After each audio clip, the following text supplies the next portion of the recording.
ఆయన మా నాకు సమంగా ధీటుగా రాయగలిగిన ఓ కవి అని నేను అనుకుంటాడు అందశ్రీ ఒకడు వాస్తవంగా. రెండవది ఏంటంటే ఆకాశం అంత తాత్విక నేపథ్యం ఉన్నాడు. శంకర్ మహారాజు వల్ల కానీ శంకర్ మహారాజు వల్ల కానీ బిరుదరాజు రామరాజు వల్ల కానీ తర్వాత గణపతి సచ్చిదానందం వల్ల కానీ తనకంటూ ఒక తాత్విక ఆవరణ ఉన్నది. ఆయనకు అక్షరం వచ్చింది రాలేదనకుండా అద్భుతమైన పద సంపత్తుని కవిత్వాన్ని రాసినాడు. తెలంగాణ జాతీయ గీతంతో పాటుగా ఉద్యమంలో జైబోల తెలంగాణ అనేక గేయాలతోని నాకు అతని పాటలు నేను వాడేది రెగ్యులర్ వారం కింద నేను ఈ అన్ని కీలక సమయాల్లో వ్యక్తిగత జీవితం కూడా నాతో దగ్గరగా ఉన్నాడు, ధూమ్ధాములో ఉన్నాడు.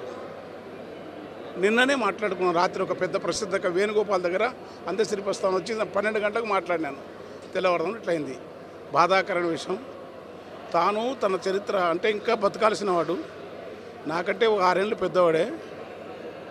నాకు 66 ఉంటాయి నాకు తెలిసి. తెలంగాణ సాహిత్య మూల శిఖరాల్లో తాను కూడా ఒకడు. ఒక చదువు లేదు, చిన్నపడు, పేదరికము, ఇన్ని అంశాలతోని అసలు ఇంత కవిగా ఉండడం అన్నది తెలంగాణ ఏం చదువు లేకపోయినా తెలంగాణ సాహిత్య వాతావరణం ఉంది. వరకవి సిద్ధప్ప కూడా చదువు లేదు. వరకవి సుగ్గు కథలో ఉన్నాడు, చదువు ఉండదు. చెరువురాల బాగయ్యకు తక్కువ చదువు ఉంది.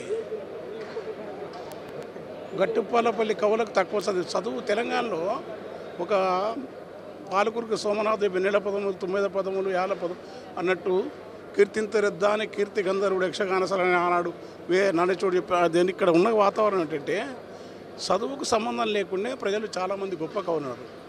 రాయలసీమలో ఉన్నారు, తెలంగాణ అది తెలుగు నేలలో ప్రత్యేకత. ఇది దానికి సాంప్రదాయం అంటే భక్తి ఉద్యమ సాంప్రదాయం, భక్తి పరంపర సాంప్రదాయం.